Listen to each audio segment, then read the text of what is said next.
Hey everyone, welcome back to the channel. I'm so glad you're here today because we're diving into something that's not only important, but might just change how you think about staying active as you age. Let me ask you this. Have you ever had a doctor tell you something that completely contradicted what you've always believed?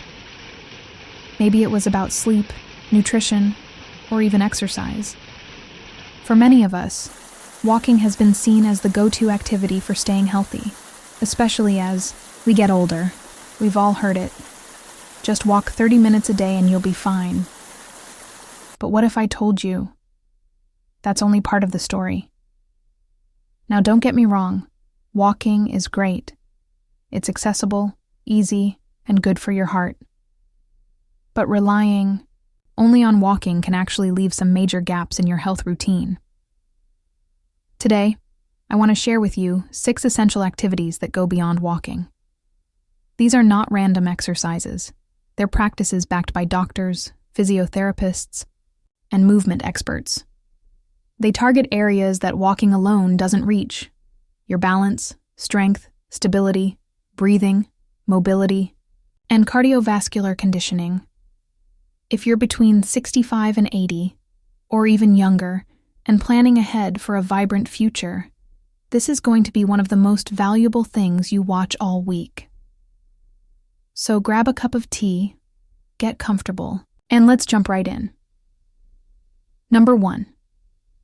Balance training, the silent superpower. Let's start with something most people overlook: balance. We often assume that because we can walk, we're balanced. But here's the truth. Walking is like driving, in a straight line. It doesn't prepare you for sudden turns, slippery surfaces, or uneven ground. Balance is more than just standing on one leg. It's a complex system involving your brain, nerves, inner ear, muscles, and joints. And when it weakens, it can lead to falls, injuries, and loss of independence. That's why balance training isn't just a nice-to-have. It's a must-do. One of my favorite simple yet powerful exercises is the heel-to-toe walk. Imagine you're walking on a tightrope. Place your heel directly in front of the toes of your other foot and take slow, controlled steps forward. This trains your body to stay stable under pressure and improves coordination.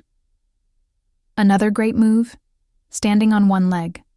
Start with holding it for 10 seconds, then work up to 30. Do it daily, maybe while brushing your teeth, and you'll notice a big difference over time. And if you're sitting down a lot during the day, try seated leg raises. They may look easy, but they engage your core, hip stabilizers, and lower back, essential for keeping you upright and confident. Remember, falling is not just an accident. It's often the result of years of neglecting balance. So give it the attention it deserves now, before it becomes a problem later. Number 2. Strength development, building your internal armor. Next up, strength. Yes, actual strength training. A lot of people believe that walking is enough to keep their muscles strong, but the reality is, walking doesn't challenge your muscles in the way they need as you age. As we grow older, our bodies naturally lose muscle mass, a process called sarcopenia. Without intervention, this leads to weakness, slower movements, and higher risk of injury.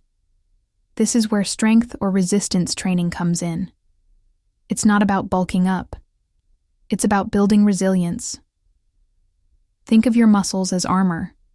The stronger they are, the better protected you are from life's physical demands, whether it's carrying groceries, getting up from a chair, or catching yourself if you slip. Start simple. Try bodyweight squats. Bend at the hips and knees, like you're sitting in a chair. Make sure your chest stays up and your heels planted. Do 10 reps, twice a day. If you have access to resistance bands or light dumbbells, even better. Bicep curls, lateral raises, and seated rows can help you maintain upper body strength, which is crucial for everyday tasks like opening jars or lifting objects. And here's a bonus. Strength training also helps protect your bones. As your muscles pull against your skeleton, Your bones respond by becoming denser. This makes it a powerful tool against osteoporosis and fractures. You don't need hours at a gym. Just 10-15 minutes, 2 to 3 times a week, and you'll feel the difference. Stronger legs, better posture, and more confidence every time you move. Number 3. Cardio conditioning. Boosting your heart the smart way. Now, let's talk about cardio.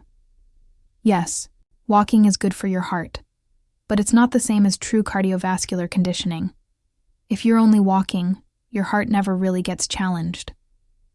And over time, that can mean less stamina, lower energy, and reduced lung function.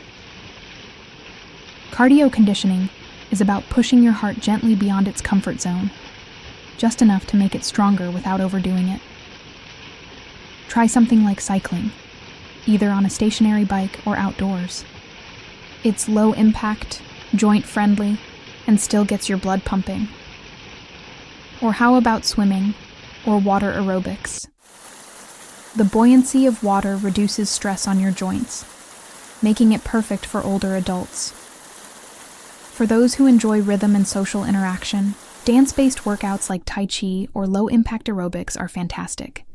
They improve both heart health and coordination, two key factors in preventing falls and maintaining agility. The goal here is consistency, not intensity. Aim for 20-30 minutes 3-4 times a week, and choose something you genuinely enjoy. Because when you enjoy your workout, it stops feeling like a chore and starts becoming a habit. Number 4. Maintaining muscle mass, protecting your body's engine. Let's circle back to muscle mass, because it deserves its own spotlight. Walking does use some muscles, sure, but not the ones that matter most for long-term independence. That's where resistance training becomes non-negotiable. I know some of you might be thinking, I'm too old for that, or I'm afraid I'll hurt myself. But trust me, done safely and consistently, strength training can be one of the most empowering things you do. Focus on functional movements, things that mimic real-life actions. Getting up from a chair? That's a squat. Reaching overhead? That's a shoulder press. Carrying things? That's biceps and grip strength. Use light weights, resistance bands, or even your own body weight. What matters most is consistency and proper form. And don't forget about Pilates and yoga. Both offer gentle yet effective ways to build strength while improving flexibility and posture. Many studios and YouTube channels offer senior-friendly versions, so there's no excuse not to try. Remember, your muscles are the engine of your body. Keep them running well, and you'll keep yourself running well for years to come. Number 5. Improving mobility. Moving freely again. Now let's talk about mobility, the unsung hero of aging well. Mobility is different from flexibility. It's about moving freely, painlessly, and with full control through your natural range of motion. As we age, our muscles tend to tighten, joints stiffen, and movement becomes limited. You may not even notice it until you try to tie your shoes, turn around to reverse parking, or pick something off a high shelf. To prevent that, add mobility drills to your routine. Start with dynamic stretching, arm circles, ankle rolls, hip swings, and anything that gets your joints moving smoothly before any activity. Then explore Tai Chi or gentle yoga. These practices combine movement and mindfulness, helping you reconnect with your body while gradually increasing your range of motion. Don't underestimate the power of foam rolling or self-myofascial release. A few minutes with a foam roller or massage ball can melt away tension, ease knots, and bring fresh blood flow to tight muscles. Make mobility a daily ritual. Even 5 minutes a day can make a world of difference, keeping your body agile, pain-free, and ready for the little moments that make life beautiful. Number 6. Breathing for better health. The power of air. Okay, here's something most people miss. Breathwork. Breathing is automatic, yes. But how you breathe can affect your energy levels, mental clarity, and even your emotional state. As we age, our lungs naturally lose some capacity. Combine that with shallow breathing from stress or sedentary habits, and you end up with less oxygen flowing to your organs, muscles, and brain. That's where conscious breathing techniques come in. Try diaphragmatic breathing, also known as belly breathing. Place one hand on your stomach and one on your chest. Inhale deeply through your nose, letting your stomach rise while your chest stays still. Exhale slowly through your mouth. Repeat for 5-10 breaths. Or try box breathing. Inhale for 4 seconds. Hold for 4, exhale for 4, hold again for 4. Use this technique to calm your nervous system, reduce stress, or fall asleep faster. Want to level up? Add humming or vocal toning. Humming stimulates the vagus nerve, lowers inflammation, and boosts mood. Singing or chanting can strengthen your respiratory muscles and improve airflow. Breath is life. So why not learn to use it more intentionally? All right, friends, let's wrap this up. The way you move, breathe, and care for your body today directly shapes the quality of your life tomorrow. Walking is just the beginning. To truly thrive as you age, you need to layer in these 6 pillars: balance, strength, cardio, muscle maintenance, mobility, breathwork. Even adding just 1 or 2 of these practices into your routine can make a huge impact. So here's my challenge to you. Pick one thing you learned today and commit to doing it this week. Maybe it's trying heel-to-toe walks each morning. Maybe it's adding resistance bands to your routine. Or perhaps you'll practice diaphragmatic breathing before bed. Whatever it is, let me know in the comments below. Drop a number from 1 to 6 telling me which tip you'll try first, and share one way it could benefit your life. A.